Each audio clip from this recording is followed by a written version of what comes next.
যুক্তরাষ্ট্রের সঙ্গে ইরানের চলমান উত্তেজনা বেড়েই চলেছে। এই চলমান পরিস্থিতিতেই এবার সমুদ্রের নিচে অবস্থিত নিজেদের মিসাইল সুড়ঙ্গের ভিডিও প্রকাশ করেছে ইরান, যা দেখে চোখ ছানাবড়া ট্রাম্পের। ধারণা করা হচ্ছে এসব সুড়ঙ্গে কয়েকশো ক্রুজ মিসাইল মজুত রয়েছে। ইরান হুঁশিয়ারি দিয়ে বলেছে, তাদের ওপর কোনো হামলা হলে গুরুত্বপূর্ণ হরমুজ প্রণালী নিরাপদ থাকবে না। অন্যদিকে মধ্যপ্রাচ্যে আরেকটি বিমানবাহী রণতরী পাঠাচ্ছে যুক্তরাষ্ট্র। সব মিলিয়ে বেশ থমথমে অবস্থা বিরাজ করছে গোটা অঞ্চল জুড়ে।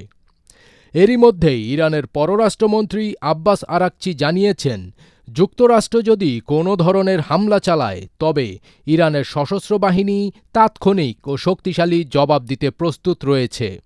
মার্কিন প্রেসিডেন্ট ডোনাল্ড ট্রাম্প নতুন করে সামরিক পদক্ষেপের হুমকি দেওয়ার কয়েক ঘণ্টা পরই তিনি এই মন্তব্য করেন।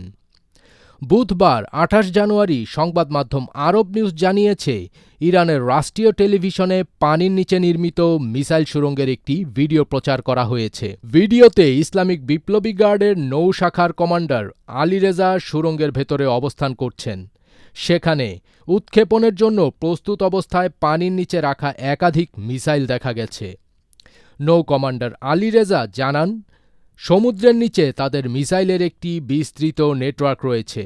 এসব মিসাইল উপসাগরীয় অঞ্চল ও ওমান সাগরে অবস্থানরত মার্কিন নৌজাহাজ মোকাবেলার উদ্দেশ্যে প্রস্তুত রাখা হয়েছে। তিনি বলেন, এসব সুড়ঙ্গে কয়েকশো মিসাইল রয়েছে, যেগুলো ১,০০০ কিলোমিটার দূরের লক্ষ্যবস্তুতে আঘাত হানতে সক্ষম। এদিকে ইরানের বিরুদ্ধে আগের চেয়ে বড় হামলা চালানোর হুমকি দিয়েছেন যুক্তরাষ্ট্রের প্রেসিডেন্ট ডোনাল্ড ট্রাম্প। বুধবার সামাজিক যোগাযোগ মাধ্যম ট্রুথ সোশ্যালে দেওয়া এক পোস্টে ট্রাম্প বলেন, ইরান যদি হামলা এড়াতে চায় তাহলে তাদের সঙ্গে চুক্তি করতে হবে এবং ইরান কোনো ধরনের পারমাণবিক অস্ত্র তৈরি করতে পারবে না। কিন্তু ট্রাম্পের এইসব বক্তব্যকে কোনো পাত্তাই দিচ্ছে না তেহরান। ফজবির তাজ, এটিএন বাংলা।